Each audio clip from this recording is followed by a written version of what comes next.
Hello everyone, back again with a new video and a new topic for today, that is modes of entry into international business. पिछली videos में हमने advantages, disadvantages, features of international business cover कर लिया है and along with that we have also covered the different approaches of internationalization and what are the drivers that are contributing to globalization. आज की video में हम modes of entry into international business की बात करेंगे. सिंपल लैंग्वेज में समझ सकते हो कि हम स्ट्रैटेजीज की बात करेंगे जिसके बेसिस पे जिनको अडॉप्ट करके हम इंटरनेशनल मार्केट में एंटर कर सकते हैं एंड साथ ही साथ वहाँ पर हम एक्सेल भी कर सकते हैं. वो क्या डिफरेंट स्ट्रैटेजीज हैं. But before I proceed with today's topic, today's video, let me remind you, please do like, share and subscribe the channel and be regular with the channel for all the latest updates. ये जो आज का topic है हमारा, this is important not only for UG and PG level examinations concerning the commerce and management background, बल्कि ये हमारे NTA net JRF के लिए भी बहुत इंपॉर्टेंट टॉपिक है. नंबर ऑफ टाइम्स इससे क्वेश्चंस आ जाते हैं, मतलब they are very basic questions, but since वो जो माइन्यूट डिफरेंसेस है ना सारी स्ट्रैटेजीज में, वो कहीं ना कहीं हम समझ नहीं पाते हैं और अल्टीमेटली क्या होता है कि हम गलत आंसर मार्क करके आ जाते हैं. तो ये चीज़ हमें अवॉइड करनी है और यहाँ पर हमें आज समझना है. बार बार मैं आपसे कह चुकी हूँ कि नेट जेआरएफ का एग्जामिनेशन रटने के बेसिस पे मत निकालो, उसे समझो, कॉन्सेप्ट्स को समझो, तभी आपका एग्जाम ईजिली निकल सकता है. बिकॉज क्वेश्चन का लैंग्वेज कभी सेम नहीं रहने वाला है. Question might remain the same, but the language is going to change in every examination. So let's start with today's topic, that is modes of entry into international business, जिसमें हम different strategies discuss करेंगे. सबसे पहली जो strategy कह सकते हो या सबसे पहला मोड जो है हमारा एंट्री का इंटरनेशनल बिजनेस में, वो है एक्सपोर्टिंग.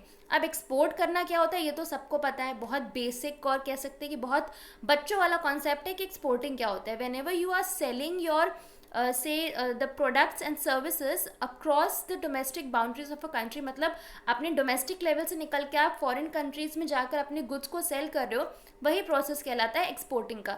समझने वाली बात जो यहाँ पे ये है कि एक्सपोर्टिंग कितने तरीक़ों से की जा सकती है. 3 तरीके होते हैं एक्सपोर्टिंग करने के. पहला है इनडायरेक्ट एक्सपोर्टिंग, जिसमें हम किसी एजेंसी के थ्रू, किसी एक्सपोर्टिंग एजेंसी के थ्रू अपने गुड्स को इंटरनेशनल मार्केट में एक्सपोर्ट कराते हैं. ठीक.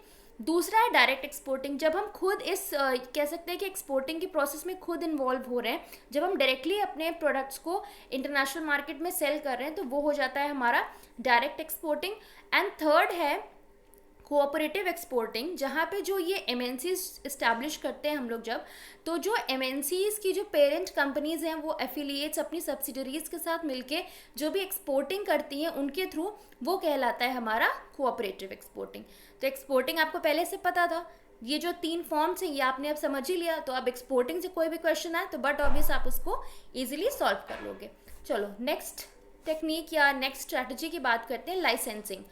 Under licensing, a firm gives permission to another firm to use its legally protected product or technology and to engage into business in a particular manner for an agreed time period. Sir के ऊपर से निकल गया, कोई बात नहीं, मैं अब समझाती हूँ. नाउ लाइसेंसिंग में क्या करते हैं हम कि हम बीइंग अ फर्म, अगर मान लो हम एक फर्म है तो हम अपनी जो कह सकते हैं कि आईपीआर है, जो हमारा इंटेलेक्चुअल प्रॉपर्टी राइट्स, उसके अंदर हमारा ट्रेडमार्क्स या कॉपीराइट्स जो भी कुछ आता है, तो हम किसी दूसरी फर्म को ये लाइसेंस दे रहे हैं कि वो अपना प्रोडक्शन प्रोसेस उस बेसिस पे कैरी फॉरवर्ड कर सकती है. लेकिन ये जो लाइसेंसिंग होता है ना, ये एक स्पेसिफाइड टाइम पीरियड के लिए होता है, एक एग्रीड टाइम पीरियड के लिए होता है कि हम बीइंग अ कंपनी, आपको जो कि हमारे साथ हमारा लाइसेंस लेने में इंटरेस्टेड हो, हम आपको एक एग्रीड टाइम पीरियड के लिए ही अपना लाइसेंस प्रोवाइड कराएंगे. और जब वो लाइसेंस का टाइम पीरियड एक्सपायर हो जाता है, टर्मिनेट हो जाता है, तो आपको फिर से अपना लाइसेंस जो है वो रिन्यू कराना पड़ता है. जैसे कोका कोला और पेप्सी है, ठीक है. अब यहाँ पे जैसे डिफरेंट बॉटलिंग कंपनीज हैं जो उनका प्रोडक्ट मैन्युफैक्चर करती हैं और वो सेल तो करती हैं कोका कोला के ही नाम पे, लेकिन वो बॉटलिंग एजेंसीज डिफरेंट है. जैसे यहाँ लखनऊ में if we talk about coca cola की, वी हैव वृंदावन बॉटलर्स. ठीक. तो लाइसेंसिंग अभी तो समझ में आ गया होगा. चलो नेक्स्ट समझते हैं फ्रेंचाइजिंग. दोनों में कंफ्यूज नहीं होना है, ठीक है. बेसिक डिफरेंस जो दोनों में ये है कि देखो मोर और लेस तो काम सेम ही हो रहा है कि हम अपना कह सकते हैं कि अपना ट्रेडमार्क, अपना कॉपीराइट, अपना आईपीआर किसी दूसरी फर्म को दे रहे हैं, लेकिन लाइसेंसिंग में वो टाइम पीरियड लिमिटेड है.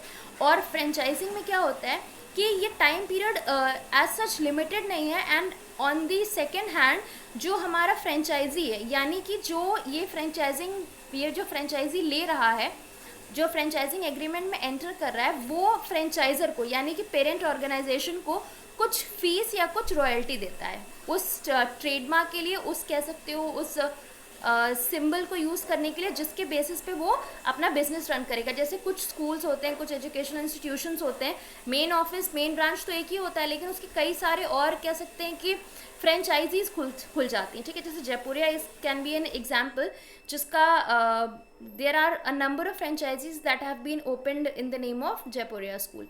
चलो नेक्स्ट अब बात करते हैं कॉन्ट्रैक्ट मैन्युफैक्चरिंग की। कॉन्ट्रैक्ट मैन्युफैक्चरिंग तो नाम से समझ में आ जाएगा कि जब दो फर्म्स के बीच में कोई कॉन्ट्रैक्ट हो रहा है, लेकिन ट्विस्ट यहाँ पे ये है कि जो फॉरेन कंपनी होती है ना, वो किसी लोकल मैन्युफैक्चरर को हायर करती है कोई प्रोडक्ट बनाने के लिए या किसी प्रोडक्ट का एक पार्ट बनाने के लिए, ठीक है, समझ में आ रहा है।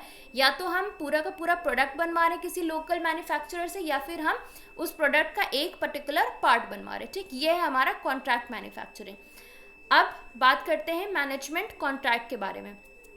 Under this, an arrangement is made to avail the benefits of managerial expertise of the organizations entering into the contract। ये तो सर के ऊपर से नहीं निकला होगा, समझ में आ गया होगा कि बेसिकली हम क्या करें, जो भी हमारे मैनेजरियल डिसीजंस हैं, जो भी मैनेजरियल बेनिफिट्स हैं, जो भी हमारे टॉप लेवल मैनेजर्स हैं, उनका जो एक्सपर्टीज़ होता है, उनका जो नॉलेज है, उनका जो एक्सपीरियंस है, उनका जो सजेशंस हैं, गाइडलाइंस होती हैं, जो भी कह सकते हो डिसीजंस वो फॉर्मुलेट कर रहे हैं, उनका नॉलेज और उनका एक्सपर्टीज़ लेने के लिए हम ये वाला जो कॉन्ट्रैक्ट होता है मैनेजमेंट कॉन्ट्रैक्ट, इसमें हम एंटर करते हैं।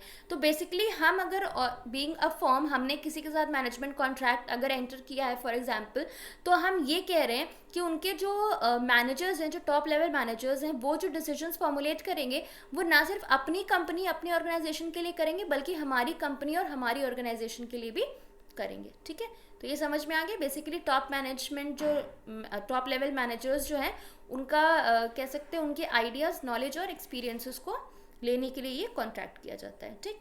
चलो नेक्स्ट अब बात करते हैं टर्न की प्रोजेक्ट्स के बारे में। ये तो ऑब्वियसली मेरे स्टूडेंट्स को तो याद ही होगा कि मैंने इसको किस तरह से एक्सप्लेन किया था, but let's understand who are new to the channel and who are watching my videos for the first time. Turnkey project, इसको नाम से याद रख लो। टर्न की मतलब चाबी घुमाना, और चाबी कब घुमाओगे आप, जब कोई चीज़ आपके पास ऑलरेडी रेडिली अवेलेबल है, आपको सिर्फ जाके कुछ नहीं करना है, ताला खोलिए और अपना काम स्टार्ट करिए, ठीक। यही चीज़ है टर्न की प्रोजेक्ट्स में भी। कोई भी कह सकते हो कि पहले तो इसका डेफिनेशन पढ़ लेते हैं, सर के ऊपर से जाए ये समझ में आया, that is a secondary thing, but I will explain it. It involves delivery of operating industrial plant to the client without any active participation of the client। मतलब आपने किसी फॉरेन कंपनी के साथ ये कॉन्ट्रैक्ट किया है, या किसी फॉरेन कंपनी ने आपके साथ कॉन्ट्रैक्ट किया है कि आप उनको एक कह सकते हो रेडिली अवेलेबल या रेडी टू ऑपरेट प्लांट उनको कंस्ट्रक्ट करके दोगे। They just have to start their production process into it, ठीक। सिंपल सा यही है कि आपने सब कुछ कर दिया, आपने वेल इक्विप्ड वेल एस्टैब्लिश्ड एक प्लांट उनको बना करके दे दिया है। अब वहाँ पे वो सिंपल जा करके अपना प्रोडक्शन प्रोसेस स्टार्ट कर सकते हैं, उनको कुछ करना नहीं है, ठीक है। तो ये हो जाता है हमारा टर्न की प्रोजेक्ट, ठीक। नेक्स्ट है फॉरेन डायरेक्ट इन्वेस्टमेंट। ये तो मतलब सबसे इजी वाला है, और ये अगर आएगा तो ब्लाइंडली कर ही सकते हैं हम लोग। फॉरेन डायरेक्ट इन्वेस्टमेंट यानी कि कोई बाहर की कंपनी हमारे कंट्री में इन्वेस्ट करना चाह रही है, या हम किसी बाहर की कंपनी में किसी फॉरेन कंपनी में इन्वेस्ट कर रहे हैं, ठीक है। नाउ ध्यान रखने वाली बात यह है कि जो एक्सटेंट होता है ना एफडीआई का, वो फिक्स्ड होता है गवर्नमेंट ऑफ द कंट्री के थ्रू, ठीक है। आइदर 49% और 100% FDI is permitted, whereas कुछ ऐसे सेक्टर्स है जहाँ पे एफडीआई परमिटेड नहीं है। Foreign direct investment when I will be doing in detail, I will be telling you also कि कौन कौन से सेक्टर्स हैं जिसमें हम कह सकते हैं कि कितना एफडीआई परमिटेड है, and at the same time कौन कौन सी वो सेक्टर्स है जिसमें एफडीआई बिल्कुल भी परमिटेड नहीं है, ठीक है। I will be doing this FDI in detail. चलो नेक्स्ट मर्जर्स एंड एक्विजिशंस, ये तो 11th क्लास से पढ़ते ही आ रहे हैं. मर्जर्स एंड एक्विजिशंस, मर्जर्स क्या होता है? जब दो ऑर्गेनाइजेशंस, दो कंपनीज, दो firms, they enter into collaboration, they merge into one another to reap mutual benefits, that is merger. whereas acquisition में कोई एक weak company को कोई एक stronger company take over कर लेती है, basically वो होता है acquisition. Definition एक बार देख लो. Merger is the combination of two or more firms, whereas acquisition involves taking over the interests of one company by the another. ठीक. अब आता है joint ventures. What does it say?